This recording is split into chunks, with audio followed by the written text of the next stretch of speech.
आज पूर्व प्रधानमंत्री अटल बिहारी वाजपेयी की जयंती है। 1977 में जब अटल विदेश मंत्री बने तो सबसे पहले इंदिरा गांधी के घर पहुंचे थे।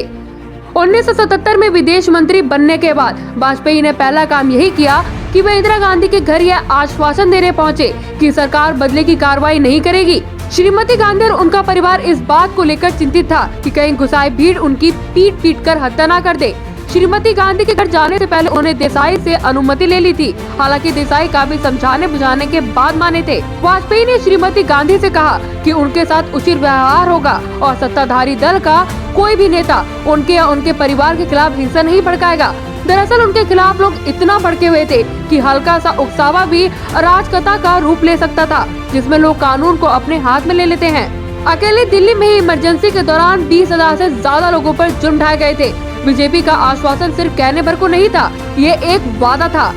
वाजपेयी कहा करते थे कि संसद में वह भले ही इंदिरा गांधी के सबसे कट्टर आलोचकों में से एक थे, लेकिन उनके व्यक्तिगत संबंध अटूट थे। उनकी मृत्यु के बाद उन्होंने कहा था, मैं जब श्रीमती इंदिरा गांधी से मिला, मुझे लगा जैसे वह किसी अज्ञात भय की गिरफ्त में है। उनके दिमाग के किसी कोने में असुरक्षा की यह गहराई भावना थी। हर किसी पर नजर रखना, कुछ भी खुलकर ना कहना, ये सोचना कि सारी दुनिया उनके खिलाफ कुचर्क रच रही हो।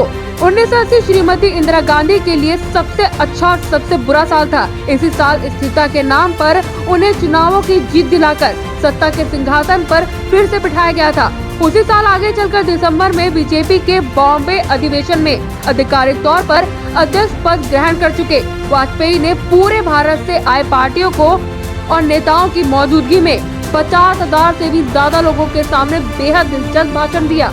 वाजपेयी का भाषण बीच बीच में उनकी चिर परिचित चुप्पी से भरा था, जब वह हर बार अपने शब्दों को गूंज को पूरा हो जाने के अवसर दे रहे थे। उनकी शुरुआत शांत स्वर के साथ हुई, फिर स्वर तेज होता गया और जोश भी बढ़ता गया। हर वाक्य पिछले वाक्य से काफी ताकतवर था। अपने भाषण के आखिर में उन्होंने एक ऐलान किया, अंधेरा छटेगा।